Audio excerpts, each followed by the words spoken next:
नमस्कार. रायगड जिल्हा परिषद शाळा बोरीवली आपणासमोर सादर करत आहे इयत्ता तिसरी ती धडा वासाची किंमत.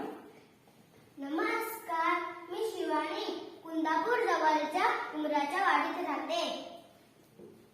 8-9 वर्षाची शिवानी होती भारी चतुर. शाळा, घर, शेत, बाजार येथील मुले माणसे सगळेच तिच्यावर खुश असायचे.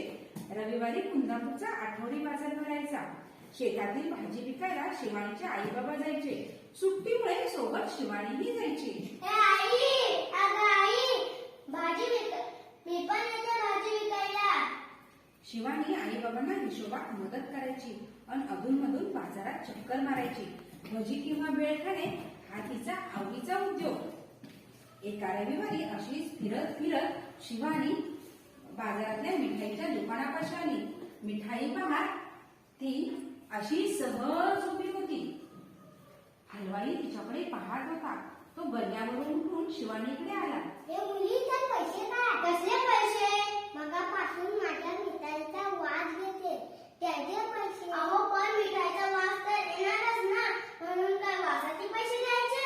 पैसे दिलेच पाहिजे. पैसे दिले पाहिजे असे म्हणून हलवाई ओरडू लागला. हळूहळू बघ्यांची गर्दी जमली.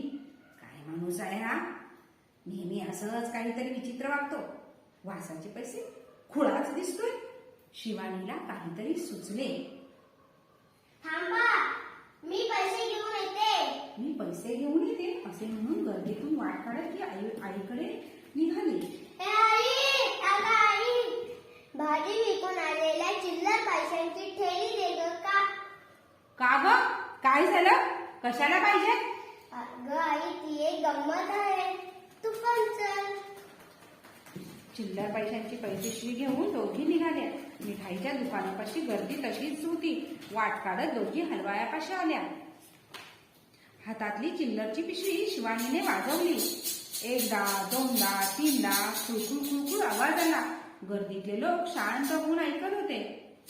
मिळाले पैसे? घेतले पैसे? कुठं मिळाले? अहो, मी तुमच्याकडून काय घेतलं? मिठाईचा वास. मग त्याची किंमत काय असणार? पैशाचा आवाज. बरोबर की नाही? अगदी बरोबर.